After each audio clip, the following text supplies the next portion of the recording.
Who were you before you lost your wild self? That's what we're helping you explore on the Tend Her Wild podcast. Through questions and tools around how best to listen to your inner voice, rewild ourselves, and live the most authentic life where we thrive instead of survive. I'm Betsy. And I'm Kate. And we're so glad you've joined us for this episode.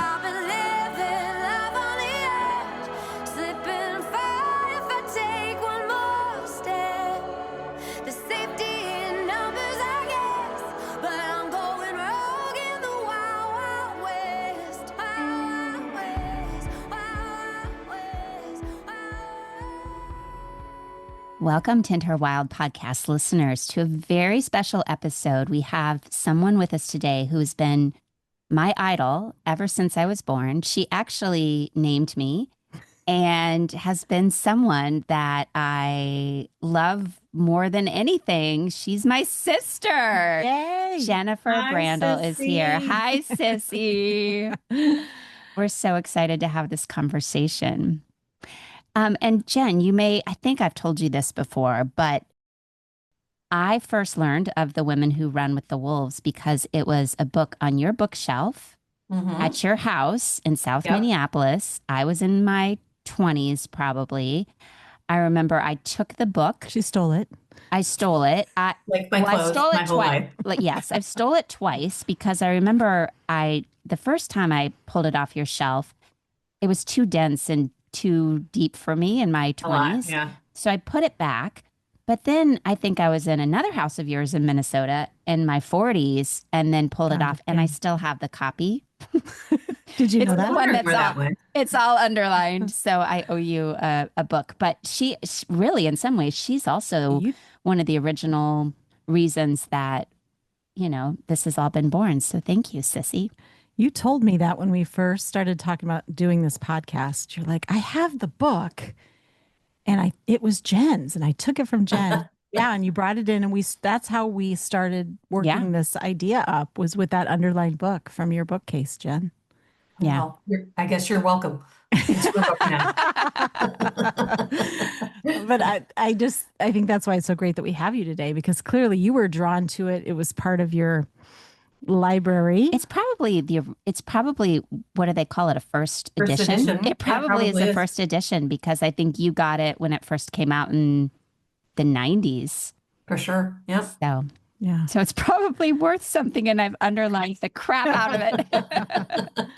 Oh, well, I love that I've gotten to know you over the last many years, Jen. We've had some great times together. The Pink concert, our walk in rainy Iceland together. I think of often. Our icy, snowy, rainy, sideways rain. Yes. Where we couldn't even look at each other. We were being pelted, but we just talked the whole time. Yeah. I think I uttered the words, I hate everything right now as we were walking in that storm. It was a test for us, for sure. Yes, it was. But I would love for you to share with our listeners, because Betsy will be part of this story, about your first 10 years. And, how any experiences that come up for you, both individually as the older sister, but also in relation to Betsy, that feel pretty formative or important to you when you look back. Yeah, for sure. Well, it's an honor to be on here and to get to talk to both of you. And so I was thinking about the first 10 years, right? Because I knew that was going to be a question that was going to be asked when I was asked to come on. And so one of the things I was thinking about was that I was really this only child for 5 years, right? And so I had 5 years of my mom and dad doting on me. And I don't remember completely, but I remember being excited about having a baby coming. And I remember insisting that my sister's name was going to be Betsy because my grandparents had a next door neighbor who's the girl was named Betsy, and I adored her. So I wanted a baby Betsy. So I insisted on it. She was named Anne Elizabeth, but I don't think she's ever been called that a day in her life. She's been my baby Betsy since the day we brought her home from the hospital. But with 5 years in age difference, it's a big difference growing up, right, Betsy? Yeah, almost 6. Yeah. I mean, it was almost 6 years. You were almost 6 when I was born. Right. Yeah. And so we were never in the same schools together, right? When I was in junior high, you were in grade school. When I was in high school, you were in junior high, right? And so there was always this big gap between us. And I know that there's always been this joke that I never liked you. Not true. There was just major gaps in our age. And there was a certain degree of responsibility that was put on me to Mm. take your sister along, right? But when you're the big kid at 10 or 11, who wants to bring your 5-year-old sister on a bike ride when she's on in training wheels, right? Or who wants to put her in the car with you when you're with your high school friends and take her along, right? Right. Yeah. So that was always a challenge in my first 10 years growing up. Now I will say, once we got to adulthood, it's been delightful, and I'm so glad I have a sister. In fact, I think I told mom and dad that on Mother's Day when we saw them last, right? Thank you for giving me a sister, not a brother, because we are so close, right? Yeah. And we have a connection. And Kate, you know this with your sister in a way that you don't with anybody else in the world, right? Because they grew up in the same house that you did, right? They went on the same vacations as you did. They had the same experience now through a different set of lenses and a different set of eyes. But I'm very grateful for that. We already, Jen and I already have decided that we're going to retire together. And we found the retirement home, which is on a beach in San Diego, which we don't think we're going to be Yeah, able to afford, but we're like, Oh, that's where we're going to retire together. I exactly. think that is something to Mhm. think about when you think about a sister. It's you know you can live together. You know that Yeah, you know each other well enough that Yeah. that does not scare you to for think sure. about living together again at some point. Yeah. Yeah. Love Yeah, and we did it that. growing up and we did it once we were in adults, right? Yeah, I When you finished came back. college and I went and lived with her. She had an established apartment and I got to hang out with her and her friends for a full year before I went to grad school. And that was a really cementing moment for Mm. our, I think, sisterhood and friendship as well, is getting to live together. For Um, sure. if I had only just not stolen my sister's clothes all those years, she probably I wouldn't have been so annoying, but I did. She would leave for school and I would sneak into her closet. I can think of a Forenza sweatshirt, Jen, that I would always steal. Do you remember Yeah, but I would have Forenza? known about it if you would have hung them back in my I closet. know they Why always she would ended just up on hang my it in her floor. closet, right? Exactly. Yeah, You were not good at sleuthing. I wasn't. Well, Jen, what are some um memories, or we're talking about the wild woman archetype. Do you feel like one of you earlier on was a little more wild? I mean, I know you got Jen, Hello. hands down. planted question, but what was that like? Like, did you take that role on? Because I have sisters, and I always feel like people compare you. For sure. And did you take that on consciously, or do you feel like that's pretty authentically you in the environment you grew up in? I think it was pretty authentically me, right? I remember mom scolding me and marching me into the bedroom and saying, "You have to sit here until you can act like a lady." Oh, And I followed her out of the room. I love Right. that. So I think that rebel was in me in a way that it wasn't in Betsy. And now that I see the fire in her that wasn't there when she was little, I love it. I'll be like, ooh, I love it. Look at Oh, Took look me a at little my bit sissy. longer. yeah. I was a Yeah. slow learner in that department. Yeah. Yeah. So I was definitely the rebel of the two of us. Yeah. Yeah, she was the one who got in trouble, growing up. And then, I would cower in the closet like, oh, I don't want him to get mad at me. But I Right. think I also think Jen gave me permission to Mm. start to dip my toes into being more of myself. Like you and I have talked a lot, Jen. You bucked the systems pretty early. For sure I did. And we grew up in a small conservative religious town and you kind of bucked some of those systems early and I think opened a crack in the door for me to follow you in some ways. So you've always been, I would say, the early adapter in our Yeah. relationship. No, for sure. I was definitely the more salty of the two of us, the one that was gonna say, this is stupid, I don't like this. why are we doing this, right? That was absolutely much more at the core of my being than Betsy the pleaser was Mm, when we were growing up. Absolutely. yeah. Yeah. Yeah, I love how you're coming together though in your later years of being wild women together and kind of embracing that individually, but also seeing it in each other now. for By sure. like, And I've always sort of thought Betsy and I's path have been different, but I've always really thought we're on the same path. It's just we're two sides of the coin on sort of how we got there in Yeah. yeah, our spiritual evolution, in our feistiness, in our what's important to us, right? Our liberal mindedness, Yes, for much to the sure. dismay of our. Yeah. Yeah, wow. for sure. Yeah. Yeah. I Um, agree.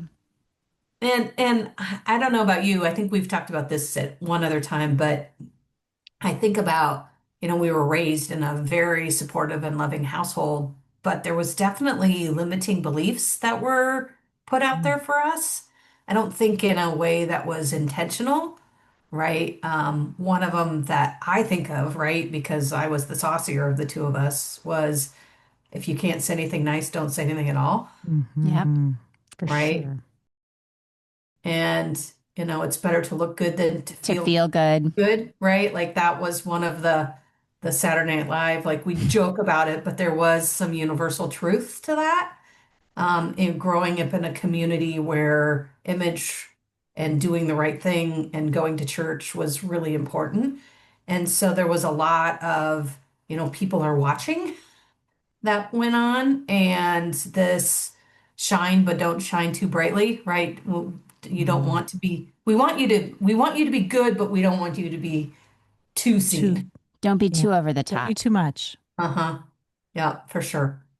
Yeah, Yeah. and I remember, and this is kind of actually, I think it's pretty brilliant on Mom's part. I remember she would clothespin my outfits together because I would put some of these crazy combos of, the plaid pants that I wanted to wear with the polka dot pink shirt that the pants were red.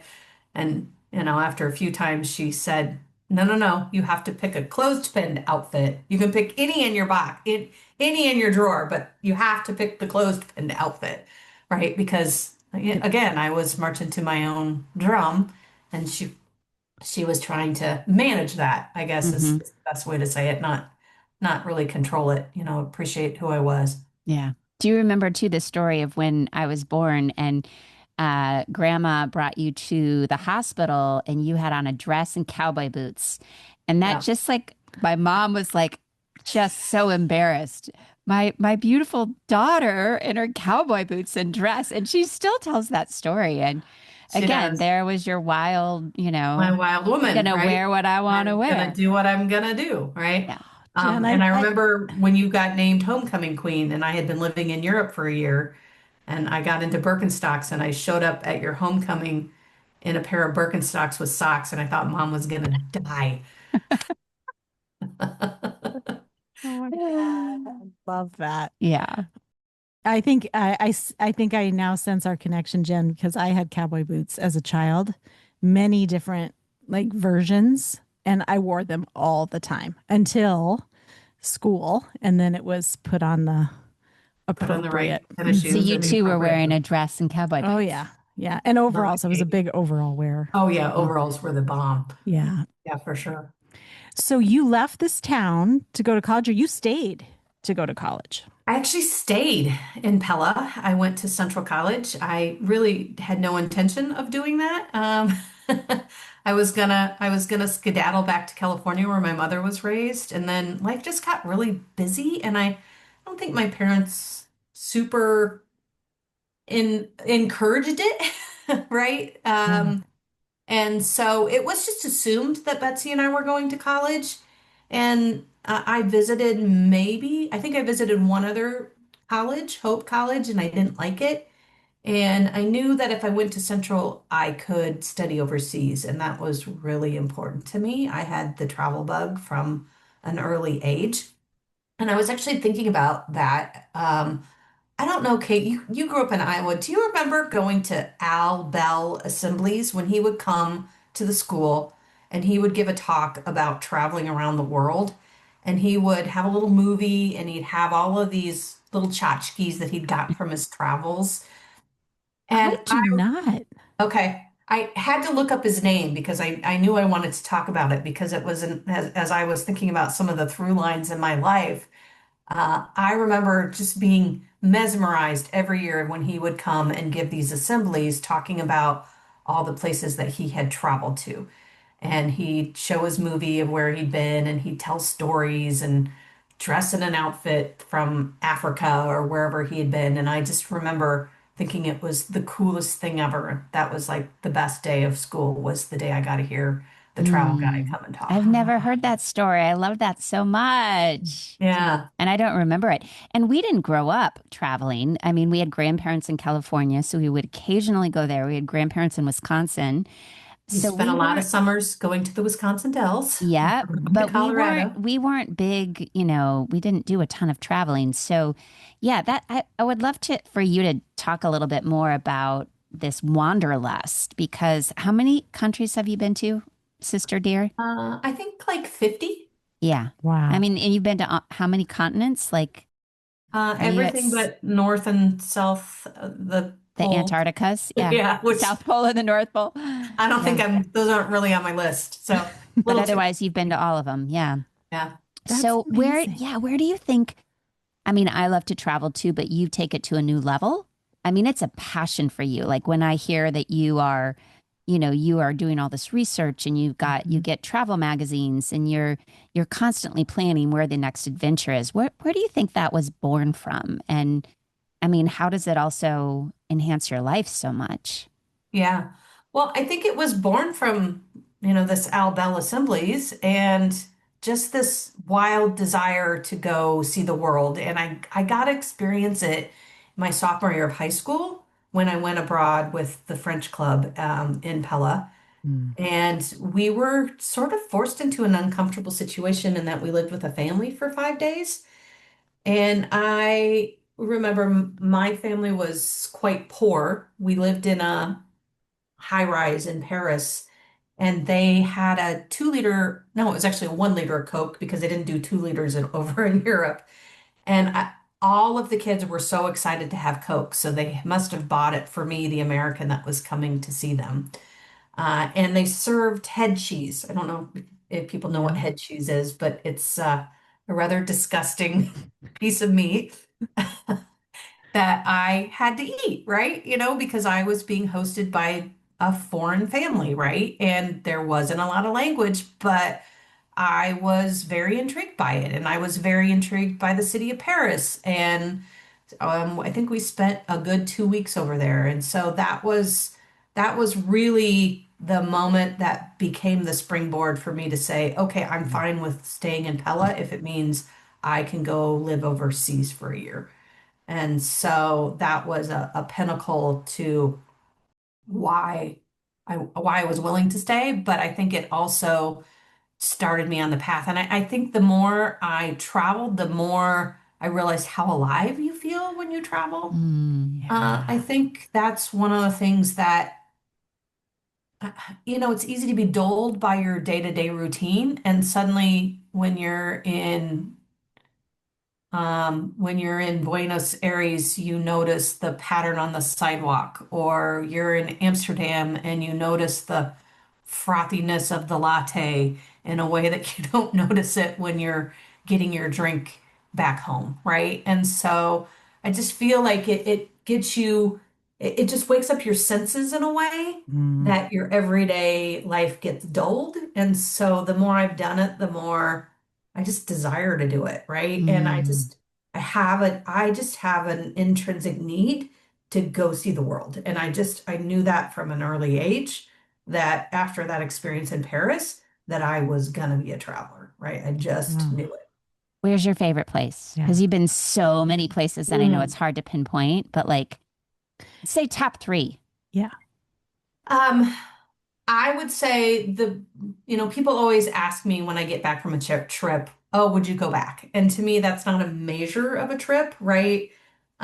So I had an amazing experience in China, which I was in November, but I don't know that I necessarily need to go back. But there's two places that I would go back to every single year if I had the chance, and they are London and Amsterdam, right? They are just amazing, special cities. I lived in London my first semester when I studied abroad in college. And Betsy, as you know, we've got dear, dear friends in Amsterdam. It's our And lineage. That's like it, our home Yeah. country. So yeah, you walk around that city and you're like, these people look like Yeah. me. Feels like home. It does. exactly. It feels really like home. Exactly. So those are the two cities that I would go back to time and time and time again. But there's just beautiful things in every country I've ever been to that it's really hard to say a favorite, right? Because they're just so wildly different. But Mhm. there's special experiences and special people and special food and out of that usually comes, I want to read more about the culture, so I find amazing books, or we came back from China and I bought a wok and I've been cooking Chinese food, right? So there's always just a little something that gets back incorporated in my life after an experience like that. That's such a beautiful way to put that. It's almost like the ingredients of your life have been made up by all the places you've been. Yeah, Kate. Yeah. It's And you should very see her cool. house because she always will buy like a piece of art and all of the places she goes. So her walls are like her travel Yeah. log. It's amazing. Yeah. Very inspiring. Yeah, I buy the $30 piece of art that I roll up and bring home and then spend a lot more money framing I, it. I do that too, actually, Jen. I my walls are filled with my beach art or things I bought off the street somewhere. And Hmm. yeah, it feels, yeah, it's, I love having that memory right there every day For sure. to see. Yeah. Mm. Today's episode is brought to you by Dr. Yoga Mama, which is all the many offerings I have blending psychological science with the ancient wisdom of yoga and mindfulness. Join me for a yoga class, a meditation weekend, an online course, Wisdom Wednesday, which is the first Wednesday of every month, or maybe even an international retreat like Greece in the fall of 2025. By providing spaces and experiences for people to look inward, it is my great honor to watch people become the change they wish to see in the world. This podcast is being sponsored by Kate Moreland Coaching. As a transformational coach and an advocate for authenticity and well being, I work to support individuals and organizations navigating challenging times. Whether you are an individual, a leader, or an organization, your creative power lies in your authenticity. Doing the work to understand your strengths and acknowledge the patterns and rocks that are in your way is the path to well being. Whether it's your career or your relationship with yourself or others, transformational change begins within. To learn more, reach out to me at katemorelandcoaching.com. The other thing I want to ask her about, and maybe this is where you were going, is I mean, I've always looked up to you with your work ethic. You know, we were raised with such a strong work ethic, Hmm. and you got into sales. Like that was your first job out of college, and you've had an extremely successful career in sales.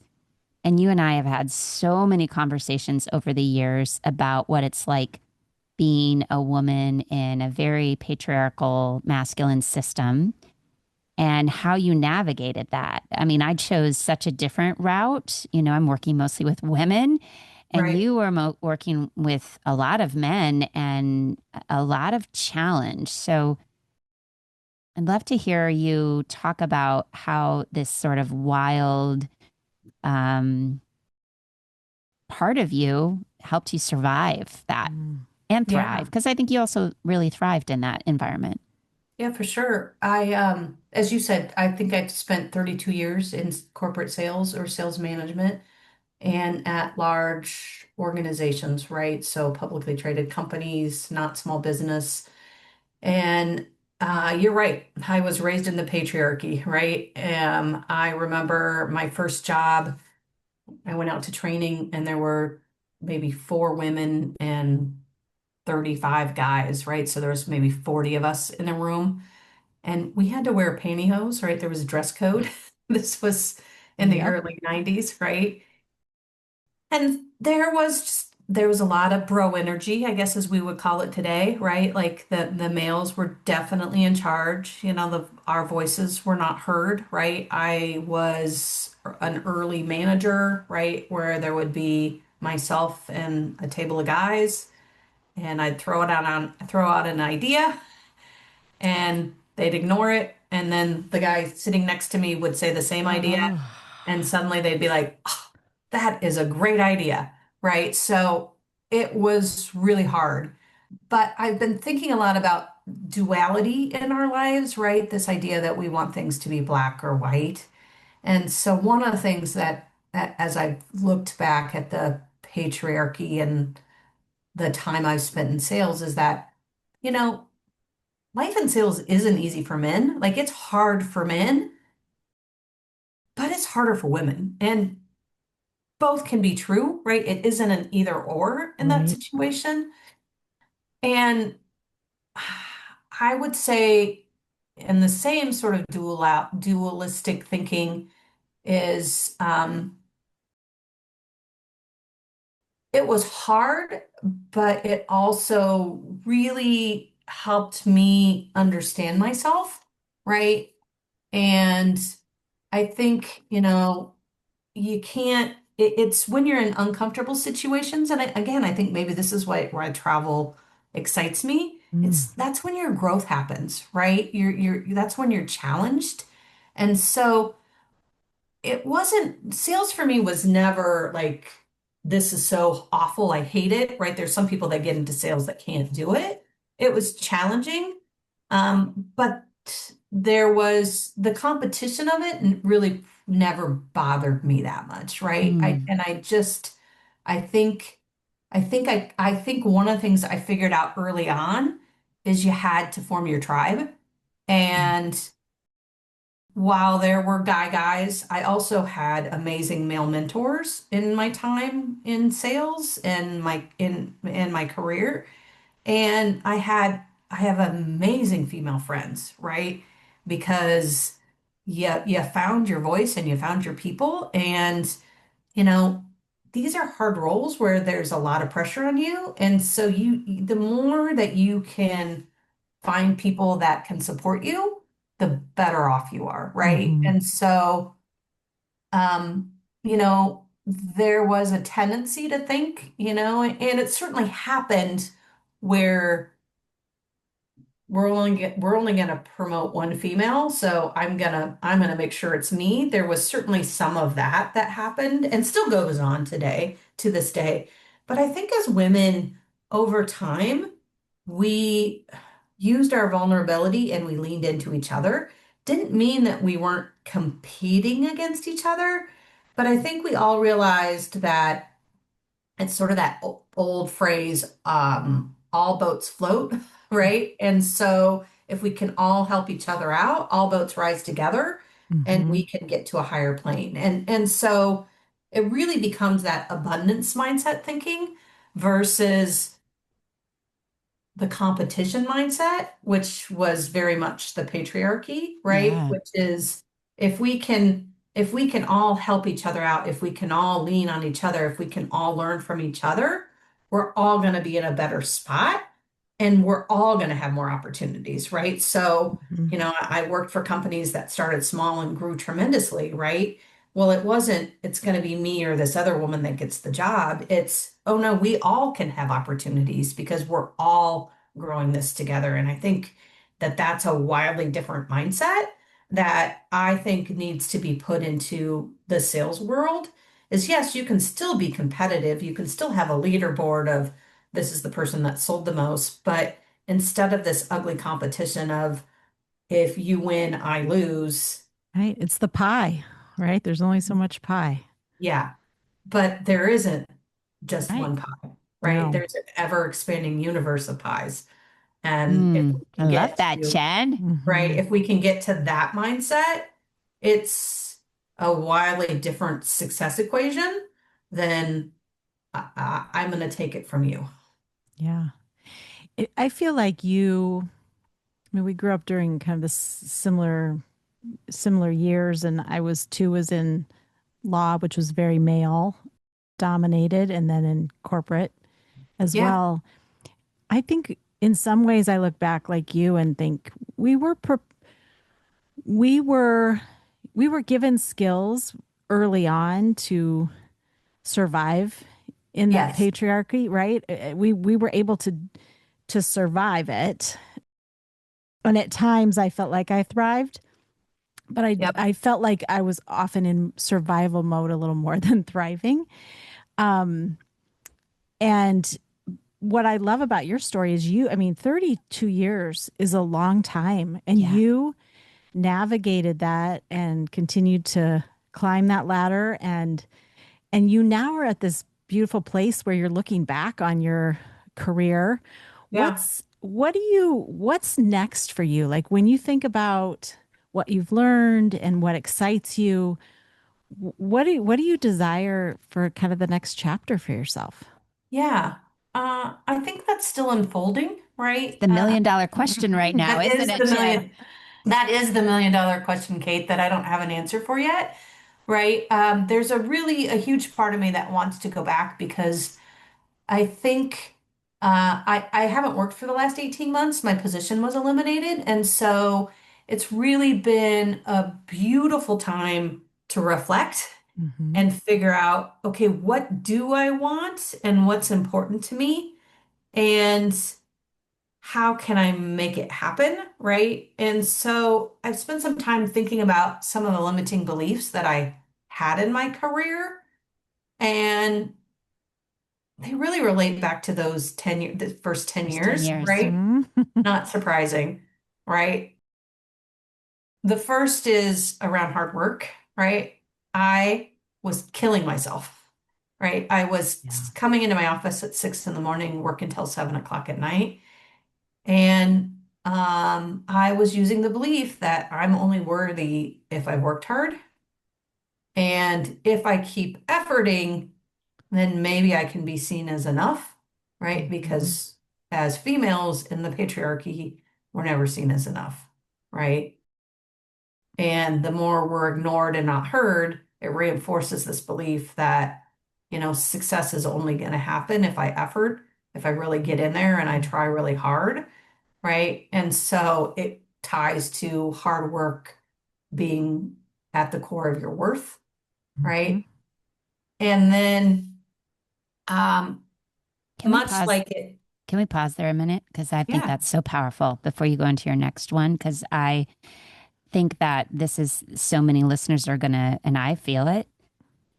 Kate knows this, right? Like as women, we work We significantly harder. over for effort. We sure. over effort. That's how we've been trained to get ahead. And I was just listening this week to a podcast about the future is like a 4 day work week. Like the Mhm. future is less work. So working smarter, but not putting in all those hours. And so it's so powerful for you to be able to look back and be like, man, I killed myself. And Yeah. Jen, there was like a deep impact on you. Like you've talked about these 18 months has been almost like a detox for you Mm-hmm. of the stress and just letting your body recalibrate and sleep. And, you took a lot. For sure. Yeah, I don't know if anybody's living in it. The Nagasky sisters wrote and Mm-hmm. have a podcast on burnout, right? I didn't realize I was as burned out as I was, right? I liken it to the why doesn't the frog jump out of the boiling pot of water? Well, if you just turn up the heat a little bit more and a little bit more and a little bit more, it doesn't realize it's being boiled, right? Right. And I think COVID did that to so many of us is that we just took on more and the nature of work changed. And there's a lot of us that are in burnout and over efforting just to keep the wheels on the bus. Yeah. Yeah. There's a term that I've been working with. It's burn on. Ooh, I So like. it's like a precursor to burnout, but Yeah. women are really often burning on, which just means things never slow down. You No. never, even on the weekends, there's no rest. It's a constant churn, and your nervous system gets so used to that point, where where you're at, that when you do come down, you feel like you're doing something wrong. Oh, I can relate to that one. Mm-hmm.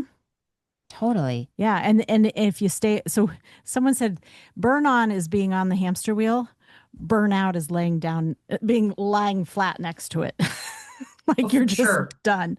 So For we sure. stay in that on that wheel so much of our life when we just add on Mhm. responsibilities, promotions, children, and it just builds and builds and builds. And there is a point where your body, if you're not listening, it's going to tell you Yeah. you're done. You're done for now. You need, forced Mhm. rest, right?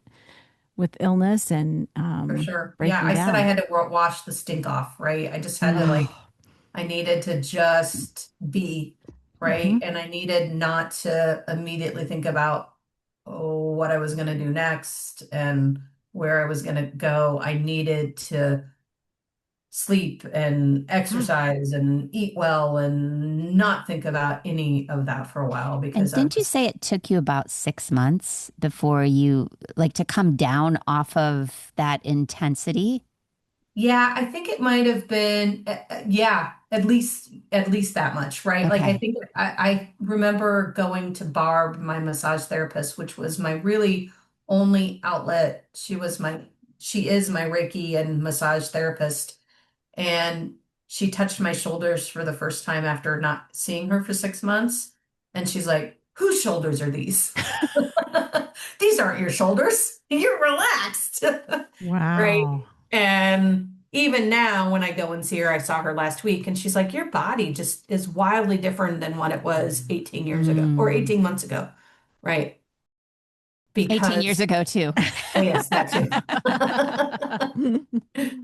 That Mm. too. Yeah. Mm. I love that you have this time to do that. It sounds like it's been, and continues to be this kind of midlife of, you know, reevaluating, you know, looking inward Yep. and then just being, right? Yeah, for Without sure. expectation and just allowing what's next for you to come when it's time. You have such a great attitude about it. And I think it's, Don't you see why I love her so much? yes, I Well, do. and I just realized I was in so much anger, right? And anger at the patriarchy, anger at work, anger at why am I not getting my way, anger at why isn't anybody listening to me, anger at why isn't my husband helping more, right? Like just kept going and going and going. And one of the podcasts that I love to listen to is Shaman Durek. I know Betsy, I think you might Mhm. have turned me on to him. Hmm. See, we trade book ideas back and forth together. And he said rage is the opposite of joy, and Mhm. joy is the frequency of the spirit. And so until you can get to the frequency of joy, you can't tap into the spirit. And so to me, Wow. that was huge. I was like, wow, I got to get to joy. Right. And Mm. I think Abraham Hicks talks about that too, right? Is that you got to just keep coming to the next better emotion and next better emotion and next better emotion to get to joy. And I think, I know having this time off, I've just been able to better tap into joy. Yeah. And Mm. now I know that happiness has to be part of my health equation, and happiness has to be part of whatever the next chapter looks like. Yes. Yeah. Mm. There's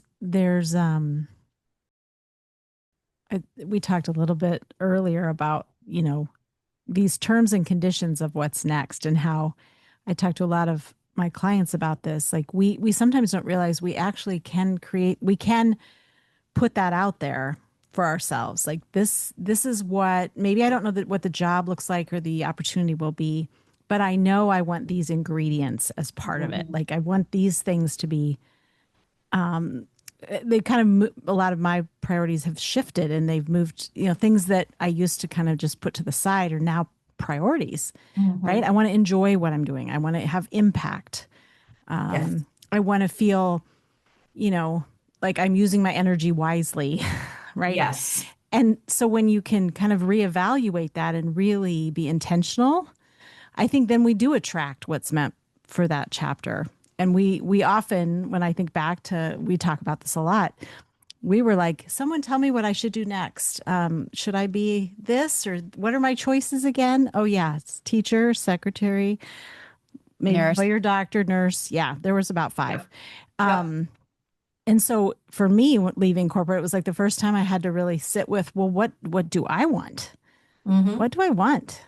And there are elements, it sounds like, that you loved about your work, and there are some new ones that have risen to a new level of priority. Absolutely. Yeah, what And do you I want, love, Jen? well, I don't know that I completely know. I truly believe I still have an impact that I can make in corporate America. And so there's a big part of me that says I need to go back and I need to take the lessons that I've learned and I need to embody it and show myself it can be done and show others it can be done, Yeah. right? In a way that is different, right? And I love what you said, Kate, about manifesting what you want, right? I'm a big manifester. I believe in that a lot. And, down to what do I want this job to look like? What do I want my coworkers to look like? What do I want it, what do I want it to, how do I want it to interact with my personal life, the things that are important to me? But I love that you said, how does it make me feel? Uh-huh. Right? Because I think that that's a huge part Hmm. of it. And one of the things that I've learned from listening to Abraham Hicks when I take my walks and I listen to podcast is that energetically we connect to what we're vibing with, Hmm. right? And the more that we think about what we don't want, the more it gives energy to it, right? Right. Yeah. And so I really try to be conscious of thinking about what do I want and Mhm. going to that step versus focusing on I don't want the patriarchy anymore, right? So I could think about that and I could focus on that, but the more I carry the sign down with the patriarchy, I hate men, or right, like I don't, but the more you focus on that, the more you're not creating what you do want, right? Yeah. And so what I want is I want more divine masculine and divine feminine in the workplace, right? Mm-hmm. I want men who embrace the divine feminine in that, right? They're still getting stuff done, but they're leaning into empathy, right? Mm-hmm. They're concerned about building great teams. They're connected emotionally. They're able to read a room. I can't tell you how many times Yeah. I've been in a meeting where a man's droning on and I'm like, can you read the room? Like, no, everyone is gone, right? Yeah. They like to Um, hear themselves talk. Yeah. right. And there's plenty of men who embody a lot of these traits. I just think we need to turn the volume up a little bit Mm-hmm. on on a Yeah. few things to change Yeah. the words. Yeah. I think, yeah, I thank you for kind of sharing your vision for yourself, because I think all the lessons that you have learned, I could see how they would be so valuable To teach to others. teach and to go back in and finding the right place to share your knowledge and your experience and your wisdom, in an effort to help improve Yeah. places people work. And so I'm We excited to spend see what's we next for you. spend too much time there, right? We Like do. if you can't figure out a tribe of people that can give you joy, what are you doing Yeah. spending Right. 60 hours, 40 hours, however many hours Yeah. you are at work? Yeah. Jen, I just had this aha because, you were talking about what a great manifester you are. And I agree, you are a phenomenal manifester. And I was thinking about some of your houses in the past where you had big white paper on your doors and you would write out your goals, which is something we learned from our father. I remember Yes. our father would write out his goals on a yellow pad with a little square next to it so you could Yep. check it off when Pick it it off. happened. Prove you did it. But then he would also he would envision what he wanted and then he would put it in a file folder and then he would say, well, then it just happens. Like, honestly, I think we learned some manifestation from him. But I was just thinking about all those white sheets of paper on the backs of your doors where you had written out things that you wanted. And then Kate added in the idea of how do you want to feel? And I Hmm. think that's the real power of manifestation when you can envision what you want and then you add in the feeling and then Yeah. it's like wildfire. Then it really happens. And so I love this idea for you of combining what you're already good at is the writing it down, getting clear on it, but then adding in that The emotional feeling. piece. Hmm. Yeah. Which is kind of the balance of the masculine Ooh, and my feminine. head is all hot right Yeah. now as I say that. Yeah. Yeah, and Barb, my spiritual guru and genius, who channels the divine, she said the spirits told her, put your order in, like feel like you put your lunch order in, and then go live in joy, and Wow. be ready for them to come up with what they cook for you, right? Don't be so specific that this is what I want.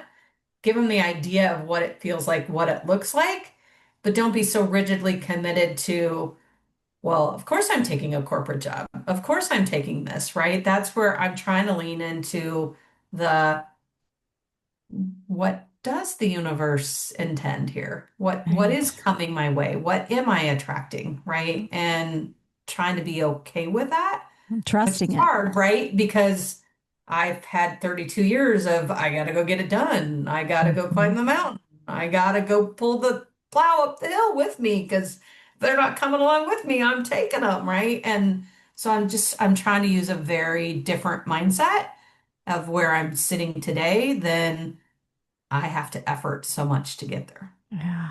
Oh, And I see that when I talk to her on the phone because I'll be like, how's the job search coming? What's going on? And you have been so zen about it. Like I'm putting my feelers out there, but I'm not worried. It's going to come. It's going to happen. I mean, every time I talk to you, you're like, it's going to happen. I don't know when, but it's going to happen. yeah. Yeah.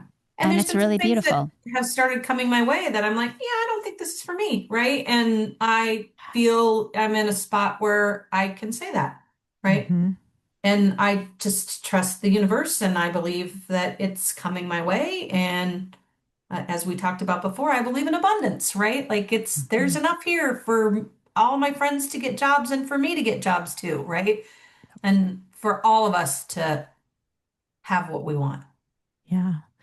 And your opportunity will come when you I feel like all the work you've been doing over the last 18 months, I agree. It's like I yeah. preparing the way for Yeah. something really magical I think so to too. drop in for you, Jen. Mm-hmm. Yeah. Yeah, I agree. Yeah. It's Mm, exciting. it is. Well, we, Final question. yeah, I know you probably have your answer ready.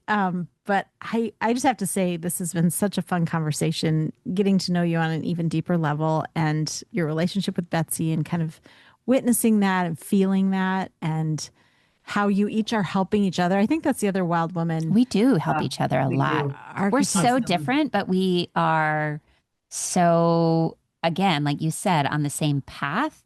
Yeah, And I think we always add like viewpoints for each other Yeah. that the other for one sure. We hadn't just thought vibe of. off each other's Yeah. thoughts, right? Yeah. Yeah. Yeah.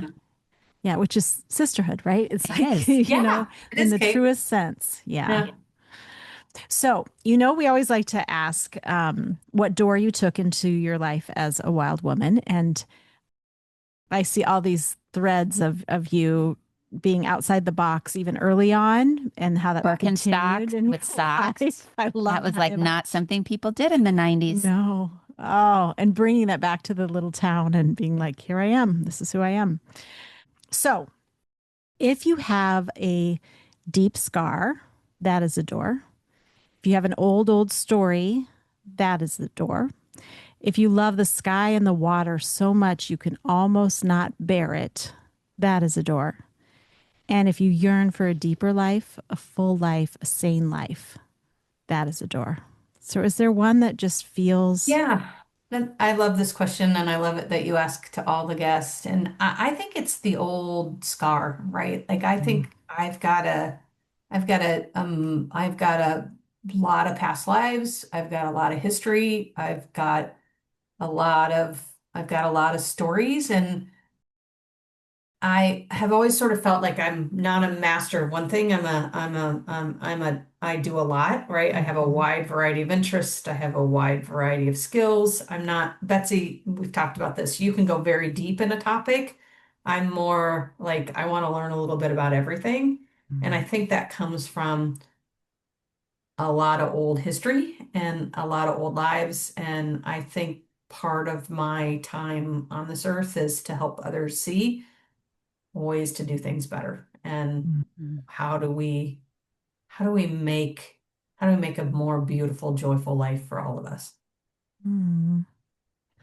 I did not think that was what you were going to say, by the way, What did FYI. you think I was gonna say? I thought you were going to say the sky and the water. Like you live on a boat, you live in California for part of the year. That water calls to you. So I actually really loved hearing you say an old scar. Like that would have been the one I wouldn't have picked for you. So see, you Yeah. keep surprising me, sissy. See, that's why we Uh-huh. continue to evolve together. We Mhm. evolve together. And Yeah. she didn't tell too many embarrassing stories about me I today, which know. I'm very I don't happy think, did about. I tell any embarrassing stories about you? I don't think you really did. No. Keeping those locked up a little bit, but well, you can feel the power of your relationship and the strength and the that you get from one another and the support you provide for each other. And so it's really beautiful to witness in this podcast room. So Yay. thank Well, you thank so you much, for Jen. inviting Thank me. It you, was so sister, lovely for to talk being to you. here. Yeah. Love Love you you. so much. All right. Thank you. Thanks, Jen. Thanks for joining us today. If you like this podcast, please subscribe, rate, and review. Come back and rewild with us again next week.